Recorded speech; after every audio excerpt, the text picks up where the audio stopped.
Hi all, welcome to football arena. Brazilian ദേശീയ team ഈ മാസം 2 സൗഹൃദ മത്സരങ്ങൾ കളിക്കുന്നുണ്ട്.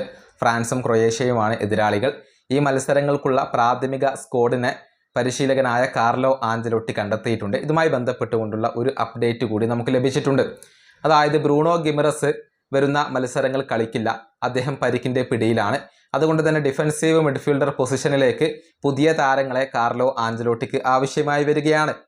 ഇപ്പോഴിതാ തുർക്കിഷ് ക്ലബ്ബായ ഗലാറ്റസറയുടെ മധ്യനിര താരമായ ഗബ്രിയേൽ സറയെ കാർലോ ആഞ്ചലോട്ടി തൻ്റെ പ്രാഥമിക സ്ക്വാഡിൽ ഉൾപ്പെടുത്തി എന്ന ഒരു വാർത്തയാണ് നമുക്ക് ലഭിച്ചിട്ടുള്ളത്. തുർക്കിഷ് ക്ലബിന് വേണ്ടി തകർപ്പൻ പ്രകടനമാണ് ഗബ്രിയേൽ സറ ഇപ്പോൾ പുറത്തെടുക്കുന്നത്.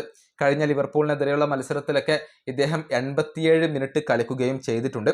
അറ്റാക്കിംഗ് മിഡ്ഫീൽഡർ ആയിക്കൊണ്ടും ഡിഫൻസീവ് മിഡ്ഫീൽഡർ ആയിക്കൊണ്ടും കളിക്കുന്ന ഒരു താരമാണ് സറ. അദ്ദേഹത്തെ ഇപ്പോൾ കാർലോ ആഞ്ചലോട്ടി വളരെ ഗൗരവത്തോടു കൂടി പരിഗണിക്കുന്നുണ്ട് എന്നാണ് അറിയാൻ സാധിക്കുന്നത്. അതായത് ബ്രൂണോ ഗിമറസിന്റെ പകരമായിക്കൊണ്ട് Gerson, Joao Lucas, Marcos Antonio എന്നിവരൊന്നും ഇപ്പോൾ ടീമിൽ അല്ലെങ്കിൽ ഈ ഒരു പ്രിലിമിനറി സ്ക്വാഡിൽ ഇടം കണ്ടെത്തിയിട്ടില്ല.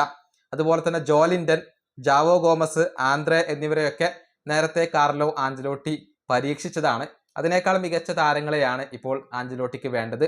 അതുകൊണ്ട് തന്നെ ഗബ്രിയേൽ സറയെ ഇപ്പോൾ ആഞ്ചലോട്ടി വലിയ ഗൗരവത്തോടു കൂടി പരിഗണിക്കുന്നു എന്നാണ് അറിയാൻ സാധിക്കുന്നത്. ഗലാറ്റസറ ഈ സീസണിൽ തകർപ്പൻ പ്രകടനമാണ് പുറത്തെടുക്കുന്നത്. തുർക്കിഷ് ലീഗിൽ 1-ാം സ്ഥാനത്താണ്. അതുപോലെ തന്നെ ചാമ്പ്യൻസ് ലീഗിലും തകർപ്പൻ പ്രകടനം അവർ നടത്തുന്നു. അതിലൊക്കെ വലിയ പങ്ക് വഹിക്കാൻ ഗബ്രിയേൽ സറക്ക് സാധിക്കുന്നു എന്നുള്ളത് എടുത്തു പറയേണ്ട കാര്യമാണ്. ഏതായാലും ഈ താരത്തിൽ ഇപ്പോൾ കാർലോ ആഞ്ചലോട്ടി ഇംപ്രസ് ആയിട്ടുണ്ട്. പക്ഷേ ഫൈനൽ സ്ക്വാഡിൽ ഉൾപ്പെടുത്തുമോ എന്നുള്ളത് കാത്തിരുന്ന് കാണേണ്ട കാര്യമാണ്.